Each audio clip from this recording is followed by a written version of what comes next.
ఇక బీజేపీ నుంచి రాజ్యసభకు నామినేషన్ వేశారు ఆర్ కృష్ణయ్య. ఈ సందర్భంగా ఆయన కొన్ని కీలకమైన వ్యాఖ్యలు చేశారు. తాను పార్టీలు మారడం లేదని, పార్టీలే తన దగ్గరకు వస్తున్నాయని అన్నారు. ఆయన తన సేవలు గుర్తించి బీజేపీ అవకాశం ఇచ్చిందని అన్నారు.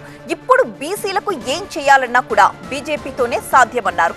అందుకే బీజేపీలో చేరానని, బీసీల ప్రయోజనాల కోసం ఎంతవరకైనా వెళతానని అంటున్నారు ఆర్ కృష్ణయ్య. తనకు అవకాశం ఇచ్చినందుకు మోదీకి ధన్యవాదాలు తెలియజేశారు ఆర్ కృష్ణయ్య. బీసీలకు ఏం చేయాలన్నా కూడా కేంద్ర సాయం అవసరమన్నారు. ఇంకా ఆయన ఏమంటున్నారో మా బ్యూరో చీఫ్ ఈశ్వర్ ద్వారా తెలుసుకుందాం. రాజ్యసభకు నామినేషన్ వేసిన ఆర్ కృష్ణయ్య ప్రస్తుతం ఉన్నారు. సార్, ఎట్లాంటి సందర్భం, ఎలా చూడాల్సిన నేపథ్యం? మీరు గతంలో తెలుగుదేశం పార్టీ నుంచి ఎమ్మెల్యేగా ఉన్నారు, తర్వాత వైఎస్పీ నుంచి రాజ్యసభ సభ్యులుగా ఉన్నారు, తర్వాత ఇప్పుడు భారతీయ జనతా పార్టీని ఏం అట్రాక్ట్ చేసింది? అంటే నేను ఏ పార్టీలో చేరలేదు. ఒకటి మీరు గమనించాలి, సమాజానికి వక్రీకరించవద్దు. నేను చేస్తున్న బీసీలకు సేవ, 50 ఏళ్ల నుంచి బీసీలకు సేవ చేసి బీసీలు చదువుకోవాలి, బీసీలకు ఉద్యోగాలలో వాటా రావాలి, అదేవిధంగా బీసీలకు అన్ని రంగాల్లో వాటా రావాలని పోరాటం చేస్తున్నాను. అందులో భాగంగా నా సేవలు గుర్తించి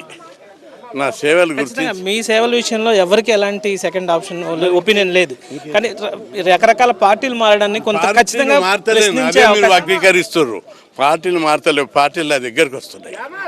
పార్టీలు నేను ఎప్పుడైనా మారినా పార్టీలో నా దగ్గరకు వచ్చి తెలుగుదేశం పార్టీ చంద్రబాబు నాయుడు గారు 2014లో ముఖ్యమంత్రి అభ్యర్థిగా ప్రకటించి ఆహ్వానించాడు నా సేవలు గుర్తించి. ఆ తర్వాత మన వైఎస్ఆర్ పార్టీ జగన్మోహన్ రెడ్డి గారు సేవలు గుర్తించి రాజ్యసభ ఇచ్చాడు. అందులో 2 ఏళ్ళు ఉన్నాను. ఇంకా 4 ఏళ్ళ పీరియడ్ ఉంది. అయినా కానీ నాకు అక్కడ సరైన పోరాడడానికి సరైన వేదిక కాదు, టైం ఇస్తలేరు పార్లమెంట్లో.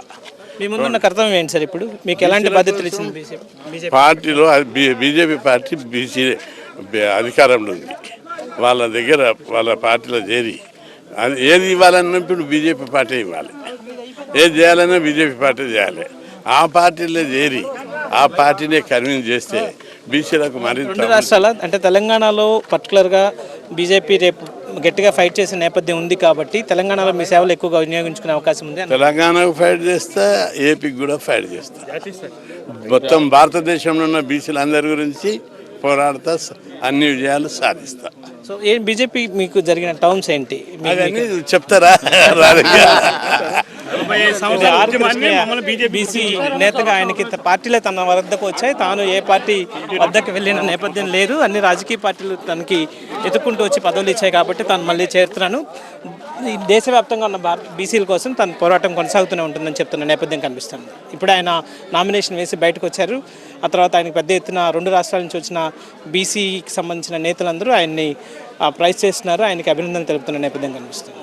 శ్రీరామ్తో ఈశ్వర్, TV9 అసెంబ్లీ నుంచి.